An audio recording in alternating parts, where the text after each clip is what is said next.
अस्सलाम वालेकुम। आज हम जानेंगे रमूज़ व औक़ाफ़ को। रमूज़ का मतलब होता है राज या भेद, औक़ाफ़ होता है ठहराव।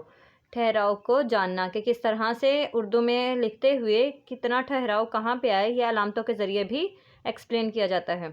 फर्स्ट है सक्ता। सक्ता की अलामत इंग्लिश में कोमा इसे कहा जाता है। सबसे छोटा वक्फ़ा होता है। छोटे से वक्फ़े के लिए हम कोमा की अलामत इस्तेमाल करते हैं। जैसे कि पंजाब, सिंध और बलूचिस्तान पाकिस्तान के सूबे हैं, तो छोटे से वक्फ़े के लिए कोमा इस्तेमाल करेंगे। उसके बाद है वक्फ़ा। ये अलामत है इसकी, कोमा और ऊपर छोटा सा कोमा और नीचे डॉट लगाएं, इसे वक्फ़ा की अलामत कहा जाता है। ये थोड़े से ज़्यादा ठहराव के लिए इस्तेमाल की जाती है ये अलामत। जैसे कि लाहौर पंजाब का और कराची सिंध का और कोयटा बलूचिस्तान का दारुल खिलाफा है। नेक्स्ट है राब्ता की अलामत। राब्ता 2 डॉट्स जो है वो शो करवाते हैं, राब्ता की अलामत। ये अलामत है राब्ता की। राब्ता के लिए 2 डॉट इस्तेमाल होते हैं। सक्ता या वक्फ़ा ज़्यादा ठहराव के लिए इस्तेमाल होती है ये अलामत। जैसे कि कायद-ए-आज़म ने फरमाया और इत्तेहाद, तंजीम और ईमान। एक फरमाया और दूसरा फरमान के दरमियान में थोड़ी सी ज़्यादा वक्फ़े की ज़रूरत होती है। थोड़े से ज़्यादा वक्फ़े की ज़रूरत होती है, इस वजह से यहाँ पे 2 डॉट इस्तेमाल होंगे और ये राब्ता की अलामत है। ये तीनों अलामात जो हैं वो वक्फ़े के लिए ही इस्तेमाल होती हैं। अब वक्फ़े के भी मीनिंग है कि कहाँ थोड़ा वक्फ़ा यूज़ होगा, कहाँ थोड़ा ज़्यादा और फिर उससे ज़्यादा। नेक्स्ट है तफसीलिया।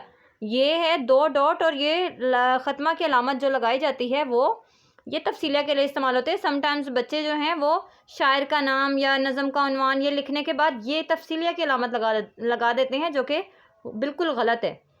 इसमें है किसी बात की तफसील बताने के लिए यह अलामत इस्तेमाल होती है। जैसे कि वर्जिश के फ़ायदे दर्ज झेल हैं। अब ये वर्जिश के फ़ायदे ज़्यादा हो सकते हैं, तफसील में हो सकते हैं, इस वजह से यहाँ पे तफसीलिया की अलामत आएगी।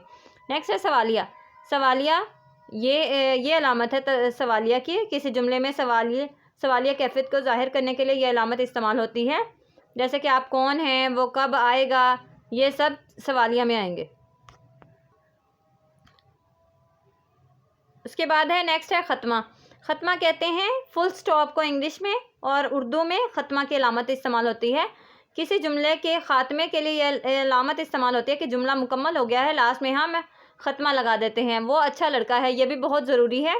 उसके बाद नेक्स्ट अलामत है वावैन की। वावैन 2 कोमों को कहा जाता है। जैसे ये वाव की तरह से होते हैं, वाव की तरह ही बनाए जाते हैं, इस वजह से इसे वावैन कहा जाता है। किसी मशहूर आदमी के कौल, हदीस का तर्जमा और कुरानी आयत का तर्जमा उसी अल्फाज में नकल किया जाता है। जैसे कि हदीस मुबारक का तर्जमा है या कुरानी आयत का तर्जमा है। इस तरह से लिखने के बाद जो हम उसका तर्जमा लिखेंगे उसको हम इन्वर्टेड कोमास में लिखते हैं, जिसको उर्दू में वावैन कहा जाता है। ठीक है, शुक्रिया।